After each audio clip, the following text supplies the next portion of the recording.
Barunya Hak asuh jatuh ke tangan Satu. hak asuh anak Baimo akhirnya jatuh ke Baimo dan Ya. Paula nggak ngajuin banding lagi. Seperti apa mungkin? Iya, Ternyata gimana? iya. Pertama-tama ya, sebelumnya sih aku udah tahu ya. Karena kan Mbak Im itu apa-apa cerita ya ke saya ya.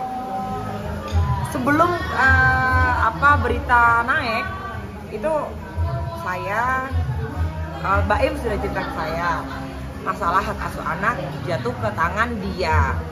Terus aku bilang, terus gimana Im? Aku seneng banget pokoknya kata gitu.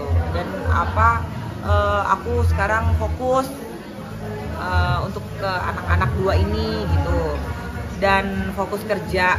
Nah, tapi jangan ini dulu, jangan sampai bocor ke media dulu kata Mbak Im gitu kan. Oh ya udah, oke. Terus gimana? Tunggu dulu. Sebelumnya itu ada satu lah yang saya nggak bisa ucapkan di sini, permohonannya dari si pihak perempuan gitu. Tapi semua gugur kan. Ya di situ sih. Ya selamat ya buat Mbak Im. Tapi masalah anak balik lagi. Anak bukanlah objek untuk seperti makanan yang bisa dibawa ke sini. Nah, mereka bersepakat untuk membesarkan anak itu berdua gitu. Ya kayak kemarin kan graduation ya, si anak-anak ya, Kenzo sama Kiano ya. Nah, mereka ibunya datang, si Mbak Im datang, Paula datang, Mbak Im datang, dan mereka waktu setelah itu kan telepon-teleponan juga tuh, gimana lu ketemu dia begini-begini. Ya gue biasa aja, aku sih cuma ngomong seputar anak aja. Kata Mbak Im sih gitu sih. Tapi menurut Kak Vina sendiri, apakah udah pas nih hak asuh anak jatuh ke tangan ayah bukan ke tangan ibu? Gimana mungkin? Loh, lah kalau ayahnya memang bertanggung jawab, kenapa enggak? Kalau ayahnya bisa memenuhi semuanya, kenapa enggak? Karena Mbak Im karena kan mereka kan pisah sudah lama, 6 bulan kan, 6 bulan. Jadi mas, kejadiannya ini itu udah lama, tahun ya, kalau hitungannya sekarang ya. Pokoknya sebelum gembar-gembor ini tuh udah bisa ranjang ya. Itu udah lama gitu. Dan anak-anak ke Mbak Im kan nggak mau ikut ibunya, mereka berdua kan. Itu sih. Dan memang maksudnya iya memang anak di bawah umur itu kebanyakan jatuh ke tangan ibu ya. Tapi ya dengan perbandingan yang dibandingkan ke Mbak Im, ya mungkin pengadilan lebih tahu ya, dan lebih itu kan satu persatu tuh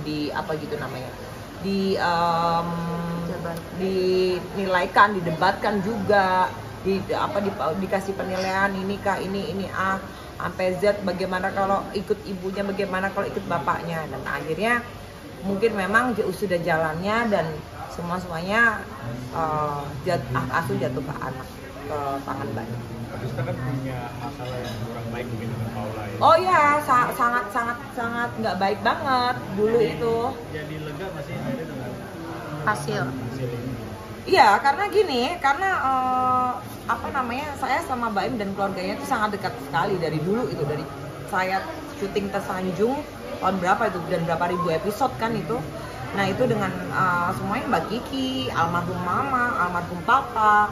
Saya kalau panggil bokap nyokapnya tuh kayak keluarga sendiri lah, kakaknya itu.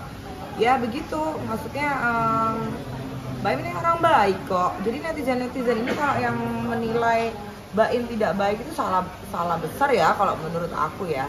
Gini loh, kalau buat netizen ya, saya bilang, kalau kalian itu nggak ngerti apa-apa tentang masa lalu ya, atau yang tentang ceritanya yang sebenarnya, jangan berkoar-koar gitu. Nah kalau saya memang punya masalah pribadi dengan si Paula. Nah ini ya, note ya, ini garis benangnya nih.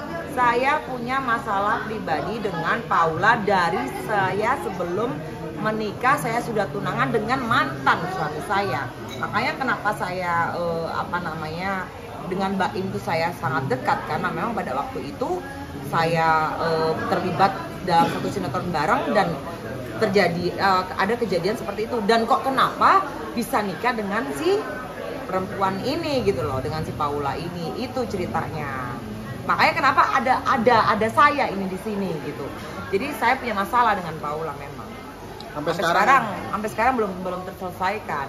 Artinya masih belum memaafkan apa gimana sih, Kak? Kalau memaafkan dan nggak memaafkan, gue sih udah nggak ngurus ya.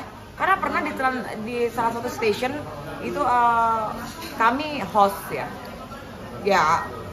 lewat aja gitu, dan nunduk aja ya orangnya ya gitu, ya gitulah ya. Beginilah intinya, menjadi momok di dalam rumah tangga saya, rumah tangga Vista yang dulu gitu masalahnya. Dan Baim sahabat saya, Baim juga deket sama saya, jadi blunder gitu loh mas ceritanya. Nah itulah netizen ya, kalau dipikir saya itu kenapa kok ngikut campur urusan rumah tangga orang. Nah kalian kalau nggak ngerti nggak usah ngomong, nggak usah keluar gitu, karena yang tahu itu adalah saya. Ya masa saya mau publish ke media masalah saya sama Paula, nggak mungkin lah. Berarti dengan adanya hak asuh ini dan Paula tidak kasasi, tidak banding, berarti cukup senang ya dari iya alhamdulillah hak asuh anak jatuh ke tangan Baim. Karena dengan adanya bukti-bukti dalam CCTV seperti itu kan menyeramkan ya kalau aku lihat ya. Karena saya melihat sendiri, Mbak. Mas, saya tuh melihat sendiri rekaman-rekaman yang ada. Oke. Mungkin Kak Vista ada pesan nggak sih buat Paula atau bisa buat Baim? Ini kan setelah ada kabar hak asuh ini juga fitnahan juga banyak juga kan ke Baim, karena tidak boleh Paula tidak boleh enggak ada. Siapanya. Baim tidak ada membatasin untuk Paula itu bertemu dengan anaknya, nggak ada. Itu hoax itu. Nggak ada. Kalau pesan mungkin ada. Kalau untuk pesan ke Baim ya, sama ke Paula, Baim pun juga bicara sama saya sendiri, membesarkan anak dengan berdua. Karena apa? Anak-anak mereka ini adalah anak-anak di zamannya golden age-nya, masa-masa butuh ibu dan bapak gitu, ayah dan ibu. Jadi mereka bersepakat untuk membesarkan anak berdua. Terima kasih Kak. Iya.